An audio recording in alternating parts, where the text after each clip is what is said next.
Kids who ran away, what's your story? Serious. Content warning. These stories contain descriptions of parental abuse and neglect. Story 1.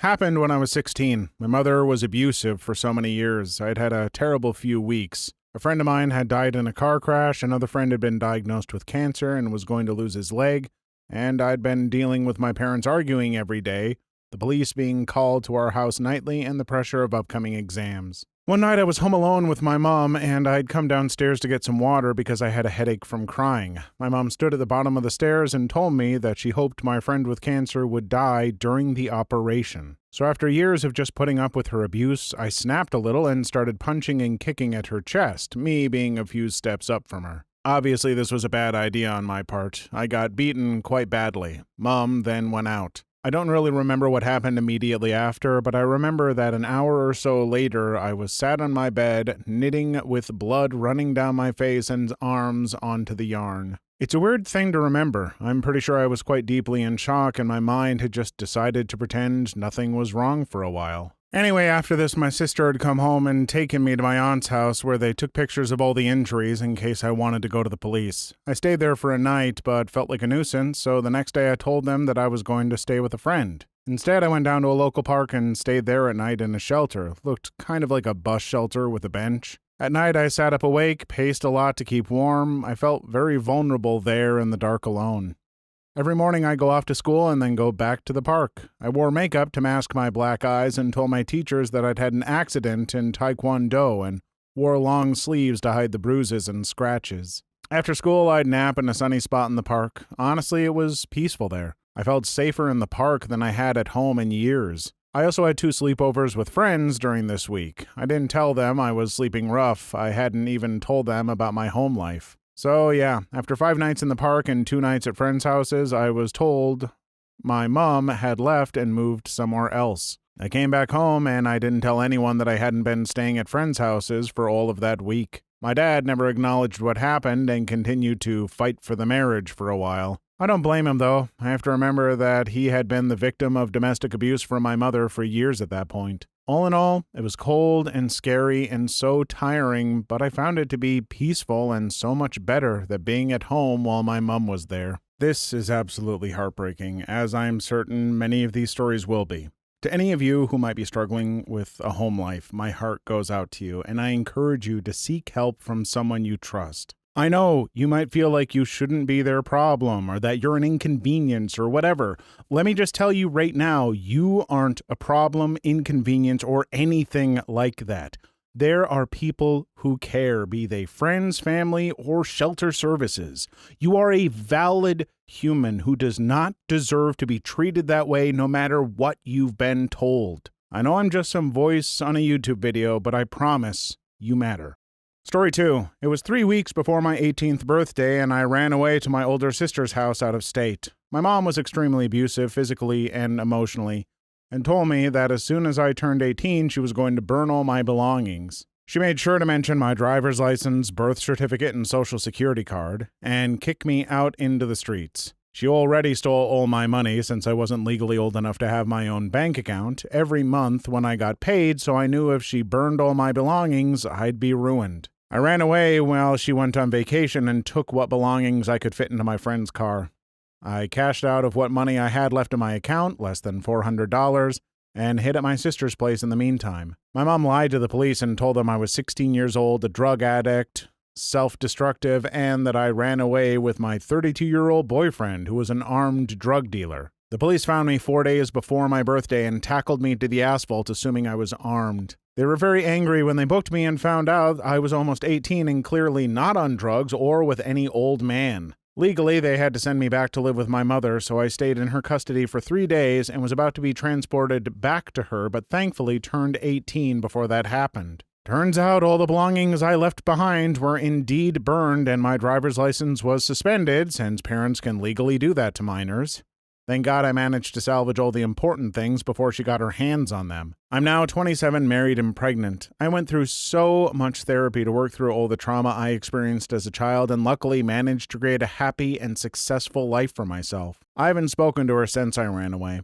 I've seen her randomly over the years, like at my grandma's funeral, my little sister's high school play, and when I helped that same little sister move out of that awful house when she turned 18. I don't plan on including her in my life, ever. I'm glad you got out of that situation, and so sorry for what you had to go through. I hope your mom gets help, but even if she does, you don't owe her a thing, not forgiveness, an apology, or anything.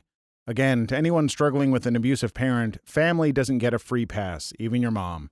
You don't have to feel guilty for cutting them out of your life. They are the ones who made that choice with their actions. Story 3.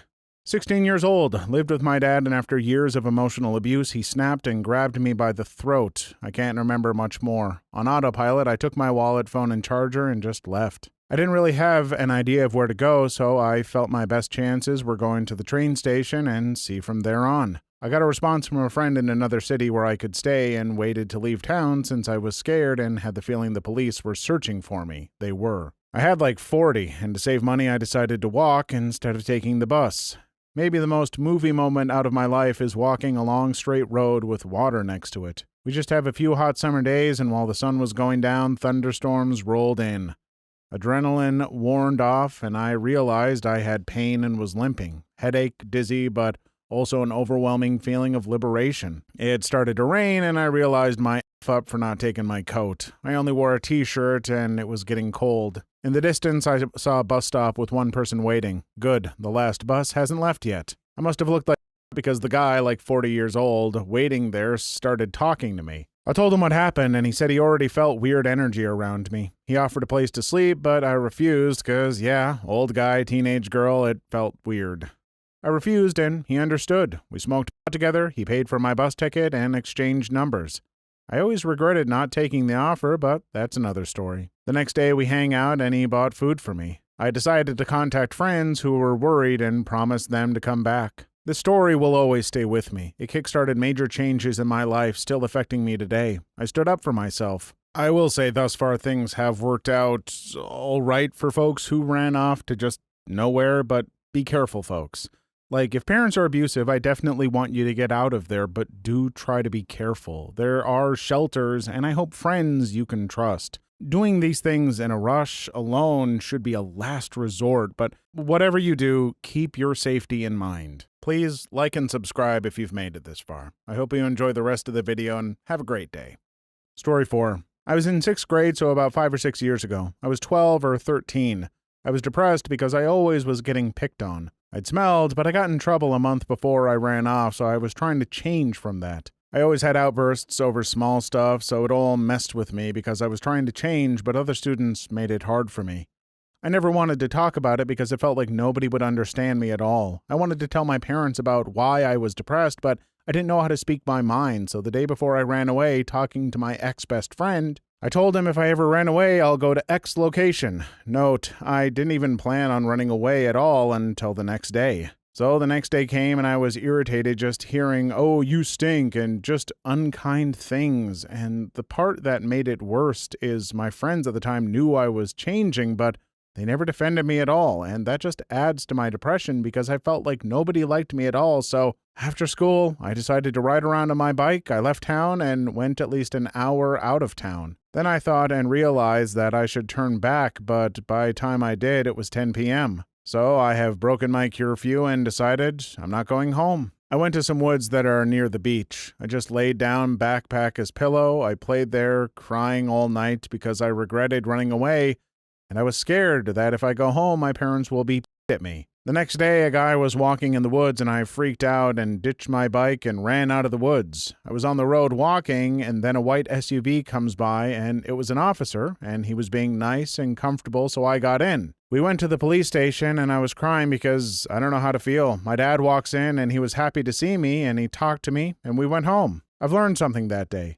Don't be afraid to let it out and talk to someone, because when you do something like that, it does hurt people that care about you, but the only way they can help you is if you decide to say what's wrong. And now that I'm 17, I've gotten a lot better because I've changed, even when people put me down. I stopped relying on friends to help me when I'm getting put down, so I just rely on myself. So now people don't bug me anymore, so now life has been great. I'm glad things are going better for the OP, but I will say, I hope that you eventually find friends you can trust. It is tough in school. People are learning to be adults, dealing with social pressures and hormones. It's a mess sometimes. But I hope you and others understand that given time, life can get better.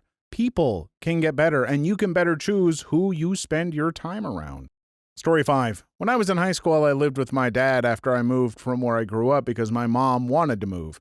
My mom lived about an hour's drive away. This is relevant later. My dad started dating this woman who was extremely abusive. Unfortunately, he and I are a lot alike in the way that we both are easily manipulated. Her and I got into a fight one night because she accused me of telling everything that was going on to my mom, who I hadn't spoken to in months due to drugs. She slapped me across the face hard enough that her fake nails actually cut me as well. I pushed her over the coffee table and walked out. It was about midnight, so I didn't want to bother my friends. I walked about 4 miles before I got to the overpass of the interstate where I stopped to sleep a bit. The next day, I walked the rest of the way to my mom's house, which took about 10 hours. When I got to my mom's house, she was strung out.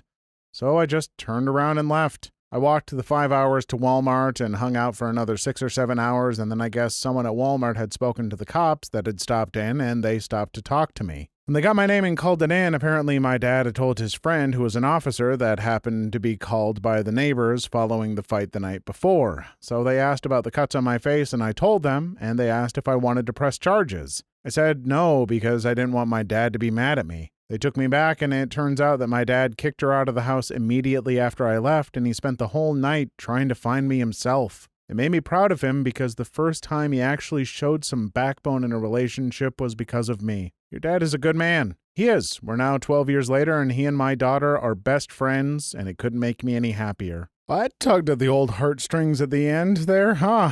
I'm glad your dad was able to put you first and realize that no relationship was worth you getting hurt and potentially losing you. I imagine that night was so hard on both of you, but it sounds like you've got plenty of amazing days in the future to make up for it.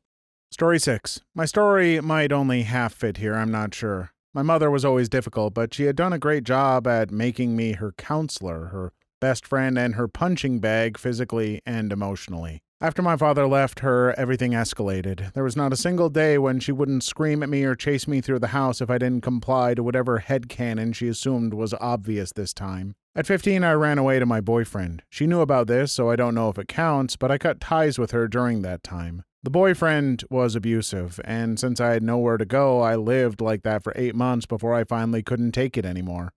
I ran to a new guy. Yes, I know, shut up. It's complicated, and I'm just not including the backstory of how that came to be to keep the post shorter. He was abusive too. I went to the mental hospital with my mother's help, and after that returned home. The beatings had stopped, but not the rest. At age 17, I moved to the capital pretty much overnight. She was aware of this one too, since it was to go to an evening school there. I cut my ties for a good year ago after everything got bad and worse, and I'm only at the beginning of processing the things she did to me. She always said me running away at 15 was an act of puberty and defiance, but it wasn't. I just couldn't take any more screaming and hitting. She threw a knife at me once and barely missed. Not much, but blood did happen. This is just one example of how far she would take it. I was 15 and not under the impression of being ready to live on my own, or with a boyfriend for that matter. The fact that I chose that over my supposed home should probably be enough info to see that things weren't okay with her. It sounds like your mom had a lot of issues that she needed help with, but that doesn't excuse her actions with you. And also, you don't have to feel bad about the mistake of running to another relationship. You were young. And even if you weren't young, when you're dealing with trauma like you were, no one should expect you to make the best choices. I hope life is going better at this point. Please leave your story in the comments. I would love to make a video on them in the future. Also, don't forget to like and subscribe.